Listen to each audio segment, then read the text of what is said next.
நம்ம எல்லாருக்கும் ரொம்ப நேச்சுரலாக இருக்குது சார் ஒன்று.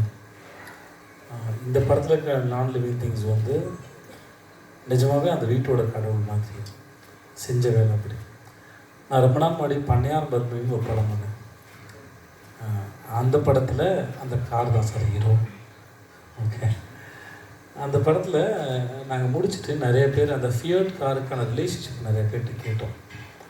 அதில் 2 விஷயத்தை வந்து நான் ரொம்ப அழகான 2-3 விஷயம் நினைக்கிறேன் ரொம்ப அழகாக இருந்தது அவங்க சொன்னது. எனக்கு இப்போ நீங்கள் சொன்னோட ஞாபகத்துக்கு வந்தது.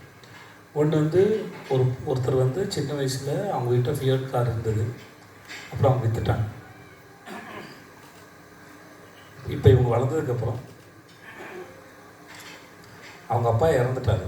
அவங்க அம்மாவை கூட்டிகிட்டு அந்த காரை வாங்கி அந்த காரில் உட்காச்சிக்கிட்டு அவங்க அப்பா கூட அவங்க ரவுண்டு போன அந்த தெருவுக்கெலாம் கூட்டிகிட்டு போனாங்க. அவங்க அம்மாவுக்கு டைம் ட்ராவலில் அப்படியே பின்னாடி போய் பார்த்த மாதிரி இருந்துச்சான். ஸோ அந்த காரை அதை க்ரியேட் பண்ணுறதுக்கு ஒரு வீட்டில் கல்யாணத்துக்கு காரை யூஸ் பண்ணுறதுக்காங்க அவங்க வந்து நம்புகிறாங்க அந்த காருக்கு உயிர் இருக்குது. ஏன்னா எல்லோரையும் லேடிஸும் ட்ராப் பண்ணிகிட்டே இருந்தாங்க. லாஸ்ட்டு ட்ரிப்பு முடிஞ்சதுக்கப்புறம் அந்த ஆக்சிலேட்டர் கேபிள் கட் ஆகிடுச்சான். ஸோ அதனால் அவங்க நம்பினாங்க. அதுக்கு இன்னும் ஒரு